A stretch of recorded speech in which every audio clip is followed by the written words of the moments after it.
రైతు భరోసా పథకం అమలులో కౌలు రైతులకు ఎదురవుతున్న అవాంతరాలు తీవ్ర చర్చకు దారితీశాయి.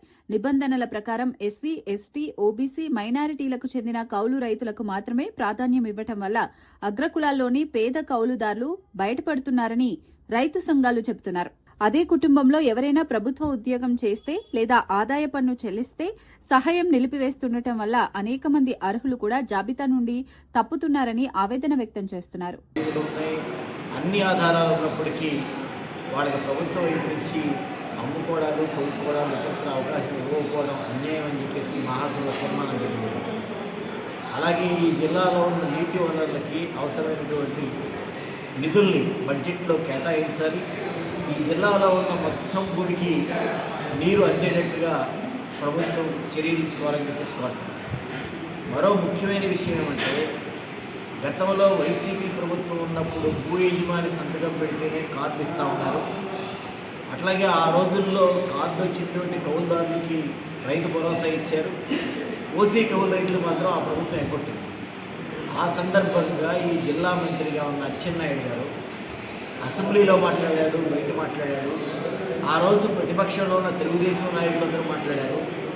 జనసేన పేరుతో ఉన్న పవన్ కళ్యాణ్ గారు మాట్లాడారు. వీళ్ళందరూ చెప్పింది ఏమంటే, మేము అధికారంలోకి వస్తే భూ యజమాని సంతకం అనే నిబంధనను తొలగించి గ్రామ సభ పెట్టి అర్హులందరికీ కౌలు గుర్తింపు కార్డు ఇస్తాం.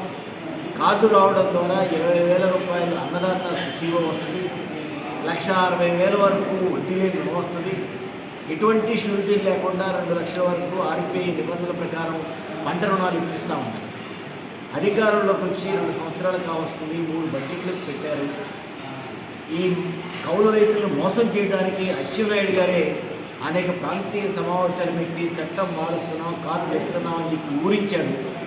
చివరికి యూటర్న్ తీసుకుని కౌలు రైతుల్ని ప్రభుత్వం చాలా దుర్మార్గంగా అన్యాయం చేసింది. కౌలు రైతులను అన్యాయం చేసిన అన్ని ప్రభుత్వాలకి కౌలు రైతులు తిరగబడి ఓడించారు. ఈ ప్రభుత్వానికి కూడా ఆ గతి పట్టకోకుండా చూసుకోవాలని చెప్పేసి హెచ్చరిస్తుంది. రెండో విషయం ఏమంటే, అన్నదాత సుఖీభవ రైతులకు ఇస్తున్నారు, కానీ వాస్తవంగా ఎక్కువ మంది పంటలు సాగు చేసేది కౌలు రైతులు, పంటలకి పెట్టుబడులు పెట్టేది కౌలు రైతులు.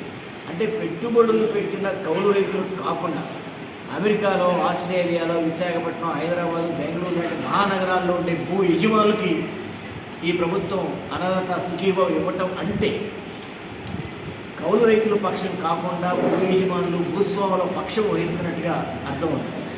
అందుకనే ఇప్పటికైనా ఈ ప్రభుత్వం పునరాలోచించి చట్టం మార్చి కౌలు రైతులందరికీ కార్డులు ఇచ్చి అన్నదాత సుఖీభవ ఇవ్వాలని చెప్పేసి కోరుతుంది.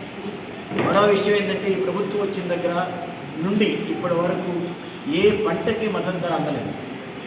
ధాన్యానికి సంబంధించి బస్తా 1770 కొనాలి. ప్రభుత్వం కొనుగోలు కేంద్రాలు పెట్టడంలో నిర్లక్ష్యం.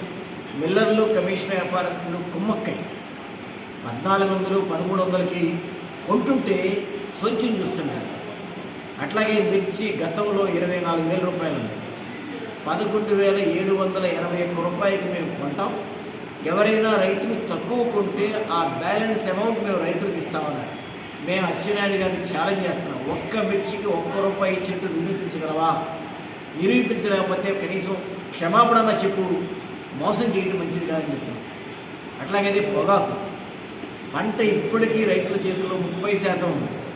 పంట కొనాల్సిన ప్రభుత్వం మన పొగాకు కంపెనీలతో కొనిపించాల్సిన ప్రభుత్వం కంపెనీలు తోకాడిస్తుంటే తలాడిస్తున్నారు.